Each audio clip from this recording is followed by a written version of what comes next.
name's Venus O'Hara and welcome to my sex toy laboratory. In this video, I'm not going to be testing any sex toys. I'm going to be talking about orgasm, 8 different types of orgasm. Oh my God! The first type of orgasm that I experienced was a nocturnal orgasm. Wow! So basically I went to sleep, and then this happened when I was about a teenager, and it happened quite a lot until I discovered vibrators actually. So what happened was, sometimes I would wake up in the middle of the night and I would feel these strong spasms from my vulva, like wow.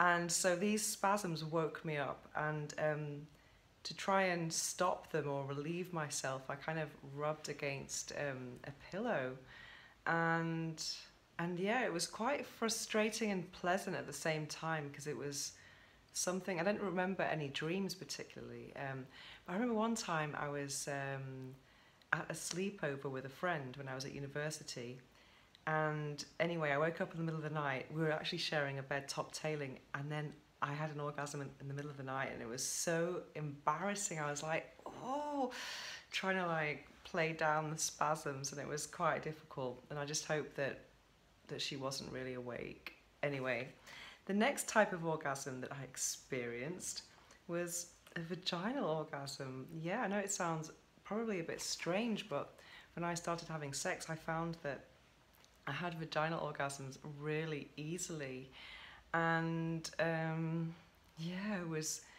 absolutely amazing.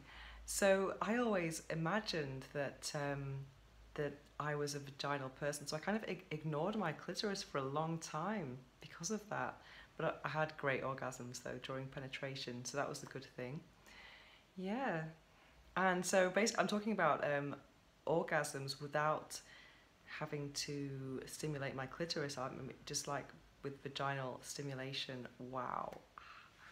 So, and then what's the next one I've included in my list of types of orgasm? An emotional orgasm. Wow. For me, I've had some orgasms that have made me feel, or when I've been really in love with someone and I've felt really vulnerable, or it's been a really special moment. So yeah, I've had some emotional orgasms, but it's happened to me when I've not been in love with people. It's been like I haven't had sex for a long time, and I'm just crying because I'm like, why do I deny myself this pleasure? Oh my God. So it feels like I'm connecting with my body somehow, and always happens with vaginal stimulation, vaginal or penetration usually. So then we get to clitoral orgasms. So this is really strange because I actually discovered my clitoris very, very, very late in life, because the orgasms that I had when I had a nocturnal orgasm were not the same as the ones I had during penetration. And even though I masturbated or tried to discover my own body, I never reached orgasm when I was alone. So so I kind of needed the boyfriends in my life, which had a huge implication emotionally. So then, well, fast forward many years, I think I was about 27 or something, I discovered the rabbit vibrator, and I tried it several times. When I bought it, nothing really happened. But then one time I was just really relaxed, and then I had a clitoral orgasm, the same spasms that I felt during my nocturnal orgasms. It's actually the same thing, but provoked by me. So I tried to obviously repeat and try and see if it worked. And then I discovered this technique of vibration, clitoris, and I was able to provoke the same spasms that I felt during the nocturnal orgasms. And funnily enough, the nocturnal orgasms kind of stopped happening at that time. And the difference between the orgasms I felt during penetration, I think maybe, I don't know if it was something because there was actually something inside that made it feel different, but I didn't feel the spasms so much in the around the clitoris, around the vulva. It was more an internal feeling, almost more emotional. Yeah, hard to describe, but it's definitely different. So the next type of orgasm, multiple orgasm. Wow. So I've had multiple orgasm is basically instead of the orgasm kind of fading away, it kind of builds up again and builds up, and it's just the one long amazing feeling, one long or it kind of has waves. When you think it's going to stop, it'll build up again. So I had some multiple orgasms in my life, and they kind of took me by surprise.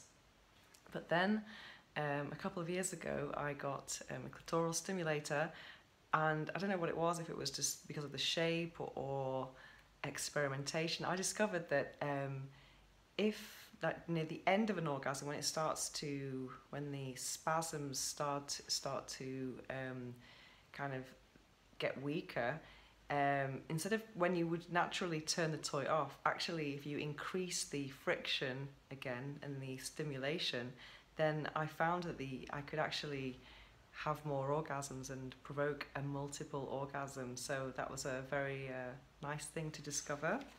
And the next one, number 6 in my list, is ruined orgasm. Yes, so not all orgasms are pleasant. I think it's better to have no orgasm than a ruined orgasm. For me, a ruined orgasm is when you're at the moment you're about to have an orgasm, or even it might have just started, and then suddenly your toy runs out of battery or something like this, or you're with a partner and the stimulation just stops. I think it's really important to kind of keep up the stimulation at that key moment. So it can feel really annoying or frustrating, a ruined orgasm. And then you have to kind of wait until you can have the next one. It's just no good. Number 7, therapeutic orgasms. Well, I think orgasms, well, for me, they're not always sexual. For example, sometimes if I can't sleep, I find that an orgasm just relaxes my whole body, and then just soon afterwards I can sleep. And what else?